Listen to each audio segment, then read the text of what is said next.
My in-laws were drunk, but even though people around us were whispering to each other, my in-laws didn't seem to care as they kept yelling at me. "Well, I guess it's too late since you're already married, but if you want to be part of this family, you need to show us you have enough money," they said. "Yes, your dad is right. So, make sure to give us $1,000 a month as a new bonus," they added. I was stunned by their words. I couldn't believe they would say such things at a wedding reception. I just stared at them, my face going pale. My dad took the microphone from them. "Enough is enough. Don't you realize you're making fools of yourselves?" he said. "My name is Linda. I am a 30-year-old office worker. I am currently dating someone named Larry, who is 32 years old, 2 years older than me. I met him through a friend who was worried about me being single, so she introduced me to Larry. After dating for a year, Larry proposed, and now we are soon to be married. I lost my mother when I was very young, and my father raised me by himself. He worked very hard to take care of all my needs. I didn't have many worries growing up, but losing my mom, who I loved so much, deeply hurt me. Because I lost someone I cared about so much, I was cautious with my emotions. That's why I hadn't really dated anyone since my school days. I even thought it would be okay if I stayed single forever. Then I met Larry. At first, I didn't feel any romantic feelings for him, even though he asked me out many times. Larry really cared about me and was always a gentleman. Slowly, I began to open my heart to him, and we started dating. He kept caring for me, and I felt very happy. He became very special to me, and I started thinking I wanted to be with him forever. Then he proposed, and we decided to get married. Larry understood everything about me and was always kind to me, no matter what. "Don't worry, if you're ever feeling unsure about something, I'll be here for you until you feel better. I love you, Linda. You can count on me," he would say. His words moved me. He promised to make me happy for the rest of my life. Just being with him warmed my heart. If he cared that much for me, I thought I should do the same for him. When I told my father that we decided to get married, he was so happy that he cried. "Wow, Linda, you're finally getting married. I'm so happy for you," he said. "Oh, Dad, you're being dramatic," I joked. "Wow, I hadn't heard anything like that from you until now. I was always worried that you might never get married," he replied. "Oh, really? I had no idea you were worried about that," I said. "Well, every father worries about his daughter, you know. Anyway, congratulations," he said. "Thanks, Dad," I replied. I was so happy to be congratulated by my dad, who had raised me by himself. I thought I would probably cry at the wedding, and my dad would probably cry even more since he was already crying now. With that, Larry and I started preparing for our wedding. We were both busy with our jobs, so our days were very hectic. We worked during the weekdays and made wedding preparations over the weekends. There was no time to rest. Our calendars were always full. On the rare day off, we were supposed to visit Larry's parents' house. I was going to meet Larry's parents for the first time. Larry had come over to meet my father right after he proposed to me. Originally, I had planned to visit Larry's parents right after that to introduce myself, but they were very busy and our schedules never matched. Finally, some time passed, and we managed to arrange a visit. As we arrived at his parents' house, I suddenly felt nervous. "Don't worry, my parents are very kind," Larry reassured me. His words made me feel a bit better, and I rang the doorbell. It was his mother who opened the door. "Mom, I'm home," Larry said. "Welcome home, Larry. It's so good of you to come," his mother replied warmly as she talked with her son. I greeted her as politely as I could. "Nice to meet you. My name is Linda, and I'm Larry's fiancée." "I see, so you're Linda," she said. Her voice was much lower than when she spoke to Larry, and her smile vanished. She looked me up and down as if judging me. Then she led us to the living room, where her cold attitude didn't change. "Linda, I'm curious about what you bring to the table. Larry is our treasure and our only child. If you're going to marry him, you need to be a suitable wife. Are you worthy of him?" she asked. more like an interrogation.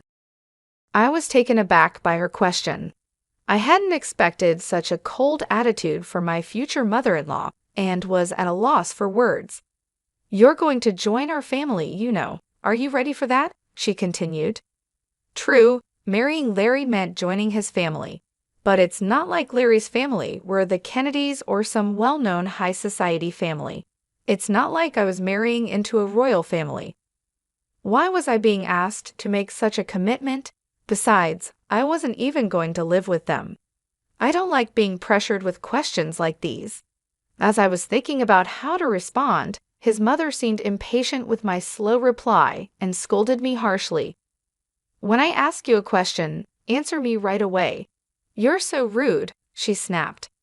"I'm asking if you're ready for this," she continued, raising her voice. Despite feeling overwhelmed, I managed to say, "I hope that Larry and I will support each other in our marriage." When I said that, his mother was not convinced. What a naive thing to say. You aren't just going to support each other. You are supposed to support Larry. It's your job as a wife to support your husband. You don't even understand the basics, she criticized. Then, Larry's father, who was sitting next to her, intervened. "Honey, calm down. Sorry about that, Linda. You must have been startled by my wife's words," he said, trying to ease the tension. "It's all right," I replied, trying to remain calm. His mother is very protective of her only son. Maybe she was just nervous and spoke without thinking. Just then, Larry's brother walked in. He spoke in a quiet, calm, and gentle tone.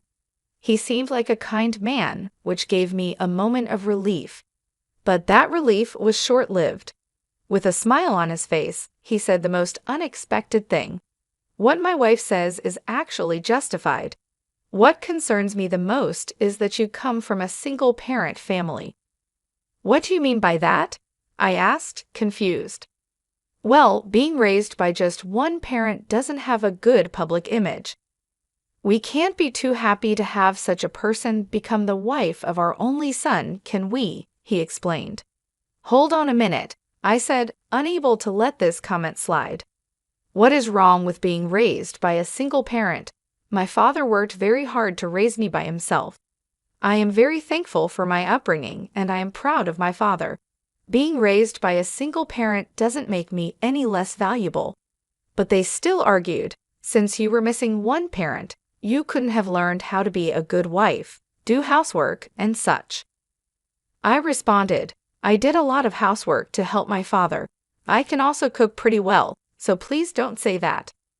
Despite my response, Larry's words ignored what I said, and he finally stated, "I will allow you to marry Larry, but in exchange, you must promise to devote everything to us because we are Larry's parents. Can you promise me that?" "What?" I was shocked. "Wow, since you came here to ask for our permission to marry our son, you do know what your duties are, don't you?"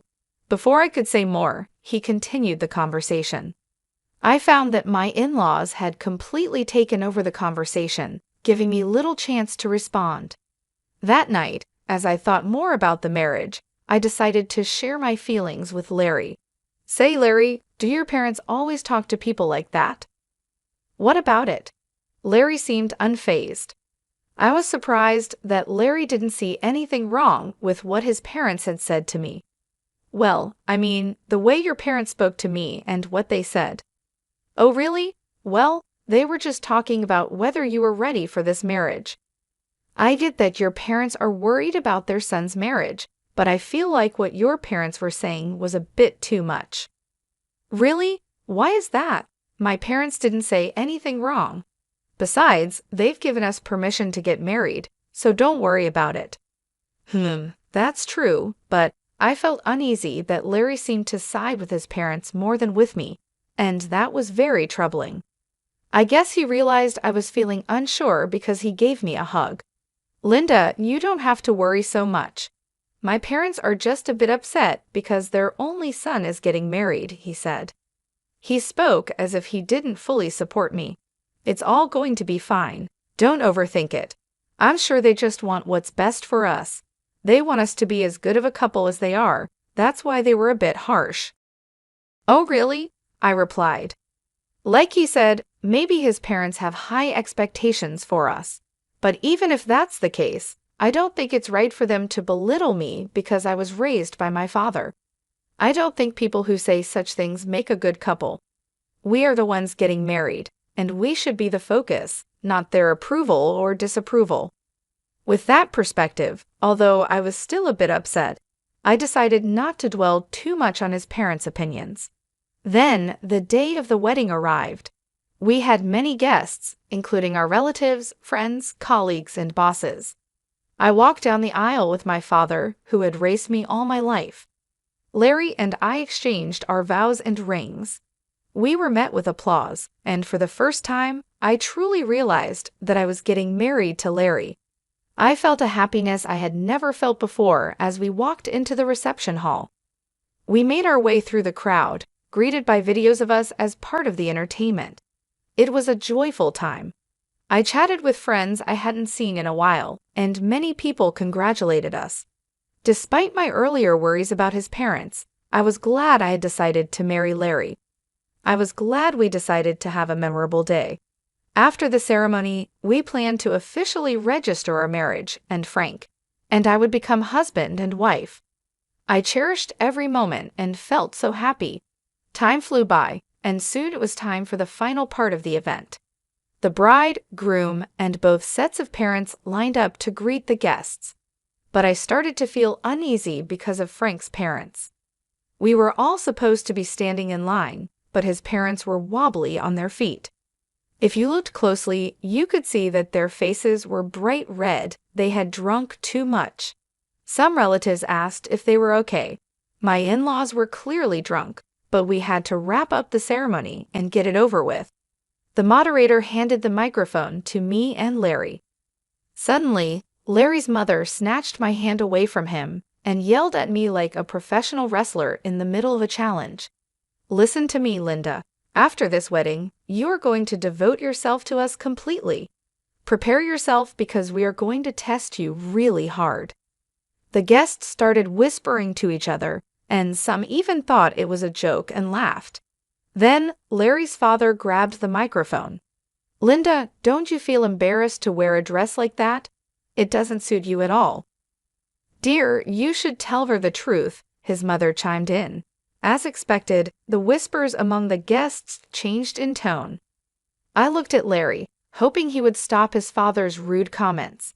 But Larry said he couldn't do that, and that his parents weren't doing anything wrong. It became clear he would never protect me from his parents in the future. That was the moment I realized it. I was certain of it, even as the hall buzzed around us. My in-laws were drunk and continued to insult me. Well, you're already married, but if you're going to be part of this family, you need to prove that you have enough money, they said. Yes, that's right, they continued. After you register your marriage at the city hall, you should give us a few $1,000s a month and your entire bonus. I was shocked by their words. I never thought they would say such things at our wedding reception. I just stared at them, feeling my face go pale. My father took the microphone from them. Enough of this. Don't you realize you're making fools of yourselves? He said, though still showing some respect. His parents glared at my father. Why are you interrupting us while we're talking? I knew this woman's father was no good. Single parents are never any good, they said. Why do they talk like this? How dare they insult my father? I thought. My father, keeping his cool, replied, You people are even worse than I imagined. You even refuse to meet me because I am a single father. I never thought that someone like you would work for President Scott. President Scott is such a respectable person. I assumed his employees would be decent as well, my father continued. At that, my father-in-law's face turned very serious.